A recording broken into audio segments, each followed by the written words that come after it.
Echo and HarperAudio present The Spider's House, a novel by Paul Bowles, performed by Cheryl Smith and Raphael Corkhill.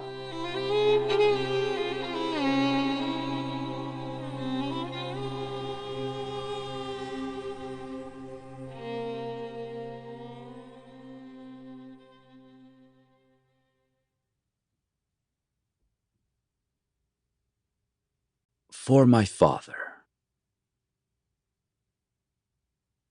The likeness of those who choose other patrons than Allah is as the likeness of the spider when she taketh unto herself a house, and lo, the frailest of all houses is the spider's house, if they but knew. The Quran. Introduction. 10 or 12 years ago, there came to live in Tangier a man who would have done better to stay away. This wickedly portentous sentence, which begins Paul Bowles' story, The Eye, could, with the medieval city of Fez substituted for the cosmopolitan port of Tangier, just as easily serve as the opening of The Spider's House, and for most of Bowles' novels and stories, especially if we expand the list of ill-advised travel destinations to include nearly all of Morocco and a virtual Baedeker of hellish jungle outposts in Latin America and Asia. For Bowles' obsessive subject, to which he returned again and again, and which he wrote about brilliantly, was the tragic and even fatal mistakes that Westerners so commonly make in their misguided and often presumptuous encounters with the mysteries of a foreign culture. One can hardly imagine a more timely theme, one more perfectly suited to the perilous new world in which we find ourselves. Yet, strangely, Paul Bowles' name never, as far as I know, appeared on those rosters of writers one saw mentioned in the aftermath of September 11.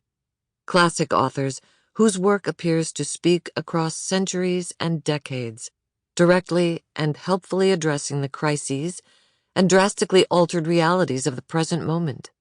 Terrorism, violence, neo-colonialist warfare, revolution, and our dawning awareness of the hidden costs of colonialism and globalization.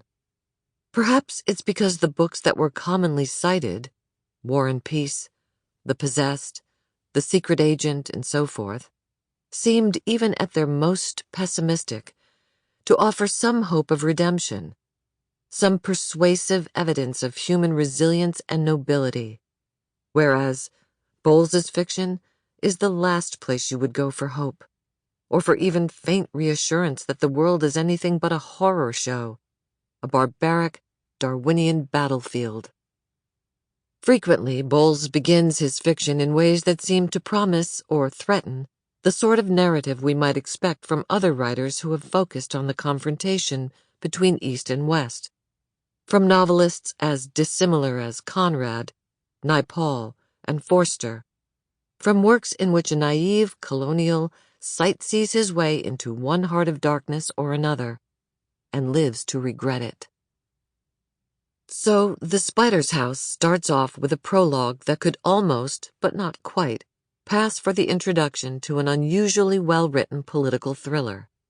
John Stenham, a writer who has been living in Fez for a very long time, an American who speaks Arabic, who loves the culture with a passion bordering on the delusional, and who understands the locals as well as any Westerner can, which is to say, not at all, is being escorted home from a dinner party.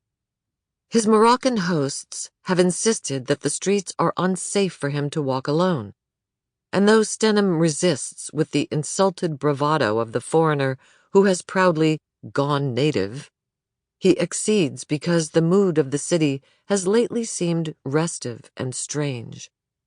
Ever since that day a year ago when the French, more irresponsible than usual, had deposed the Sultan, the tension had been there, and he had known it was there.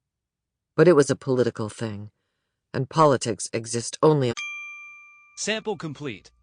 Ready to continue?